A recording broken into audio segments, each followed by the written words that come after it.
ne connais pas, Lorex, c'est une entreprise américaine qui est à peu près mondiale, qui est le plus gros réseau mondial d'écoles et d'universités privées dans le monde. Voilà, le parrain de cette institution est Bill Clinton. Donc c'est une société qui fait 4 milliards de dollars et qui, voilà, qui a vocation à ne pas être dans le top management des universités type Harvard ou MIT, mais pas en bas non plus, et qui fait tout le middle, tout ce qui est middle class. Voilà. Donc après, ils ont leur modèle est le modèle d'une université privée généraliste qui dispense des enseignements dans tous les domaines, à savoir la médecine, l'architecture, le business, le droit, etc. Alors, pourquoi parler de lead management dans l'éducation? On a des problématiques, par exemple, de taxes d'apprentissage, où il faut aussi aller chercher les entreprises pour pouvoir qui puissent nous donner leurs taxes d'apprentissage pour des raisons X ou variées, ce qui est une source de revenus non négligeable pour les écoles aujourd'hui. Donc tout ça, ça nous amène à traiter un gros volume de leads. Et en même temps, le but derrière tout ça, c'est forcément d'augmenter les taux de transformation en clients, entre guillemets, ou apprenants, ce qu'ils appellent ça dans l'éducation, et de diminuer les coûts d'investissement, donc le retour sur investissement.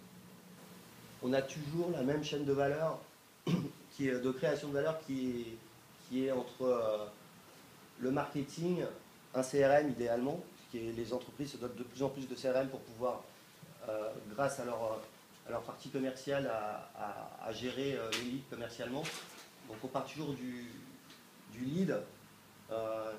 Généralement, là on est en one to many, c'est-à-dire on gère un maximum de volume, essayer de faire gonfler sa propre base interne. Plus elle gonfle, plus on va être capable de la travailler, de la scorer, de faire du nurturing, on verra tout à l'heure. Et derrière, l'idée c'est de mettre les leads les plus chauds, entre guillemets, dans le CRM pour que les commerciaux puissent être le plus efficaces possible et avoir les meilleurs taux de transformation dans le temps le plus rapide possible. Une fois que ce travail commercial est effectué et qu'on arrive sur la partie client, généralement on analyse d'où proviennent les clients, comment ils sont rentrés, quels sont leurs profils, et ça nous permet de réoptimiser les campagnes d'acquisition pour aller mieux cibler tous les gens qui ont été transformés. Donc là, on va comparer les taux de transformation d'un lead en opportunité dans le CRM par rapport au volume. Et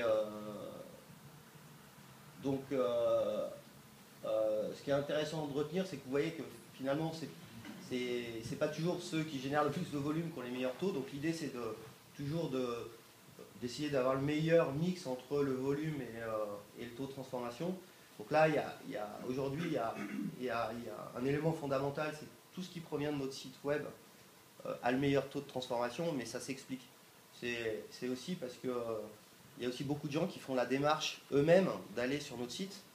Et notre site, c'est pas le site d'Amazon ou de Google. Donc quand on vient sur notre site, c'est qu'on a vraiment un intérêt pour y aller. Puisque c'est un site, par exemple, dans le cadre de cet exemple qui est IFG, c'est un site de formation continue. Pour aller sur un site de formation continue, il faut avoir déjà envie d'avoir un intérêt à le faire. Donc forcément, les gens qui viennent là sont déjà prédisposés à être intéressés par nos offres potentiellement. Donc quand en plus ils remplissent un formulaire sur notre site, il y a de fortes chances qu'ils soient très très intéressés. D'où le taux de transformation qui soit aussi élevé. Mais d'un autre côté, ça veut dire que là, on a quand même toujours intérêt à travailler en continu l'audience de son site. C'est-à-dire de toujours être bon en référencement naturel, toujours avoir des campagnes AdWords pour pouvoir essayer de faire augmenter cette audience. Parce que ça génère des flux de leads en continu qui sont les meilleurs leads en fait. Là, on peut faire on va faire un petit parenthèse sur Get+, nous on utilise en partie B2B essentiellement, parce qu'en formation continue, vous avez deux types de cibles. Vous avez du B2B2C, c'est-à-dire on vise les individus, les salariés des entreprises pour des formations diplômantes, ou on vise aussi les DRH en B2B qui, au nom de leur entreprise, vont prendre des formations spécifiques pour leur entreprise, etc. Donc dans ce cadre-là, par exemple, ce qu'on fait avec Get+, c'est que tous les gens qui passent sur notre site et qui ne remplissent pas de formulaire, on est capable d'identifier l'entreprise, leur entreprise de provenance. Et nous, on a demandé à GatePlus de nous générer automatiquement le nom du DG et du DRH de cette entreprise. Et derrière, il y a un commercial. On met tous ces prospects-là dans une campagne marketing dans notre CRM spécifique. Et derrière, il y a des clients grands comptes, enfin des commerciaux grands comptes qui appellent directement ces DRH. Donc c'est quelque chose qu'on a. Et en même temps, ça nous permet. On score les pages de notre site web. C'est-à-dire qu'on a toutes les pages de notre site web ont chacune une valeur plus ou moins forte pour pouvoir, en fonction de ce que la personne regarde, pour pouvoir générer ces prospects-là. Donc ça, c'est quelque chose qu'on a mis en place il y a peu de temps. Donc on est en train d'avoir les premiers retours, mais pour l'instant, ça se passe plutôt pas mal. Il faut juste faire un peu attention quand c'est des toutes petites boîtes. La personne, elle se dit, mais comment vous savez que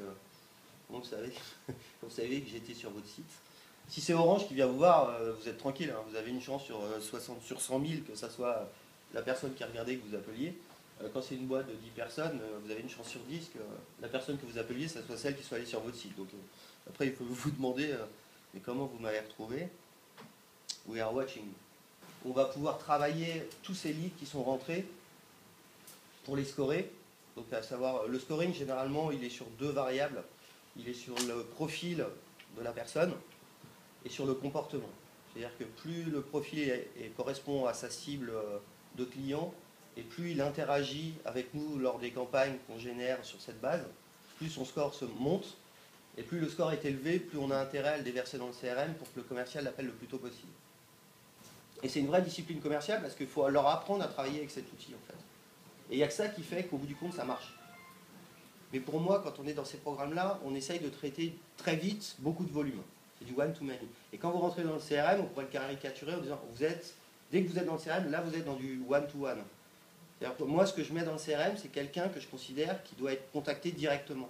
Soit par téléphone, soit par mail, comme vous voulez. Mais on est dans une relation d'un commercial vers un client. Et avant, ce que je traite, c'est, j'essaye de faire des programmes vers le plus grand nombre, donc en traitant des gros volumes le plus rapidement sur des vitesses, des vitesses qui sont assez rapides, sans avoir d'intervention. Ça me permet de traiter le volume très bien. Merci beaucoup Franck de ce témoignage. Merci Franck.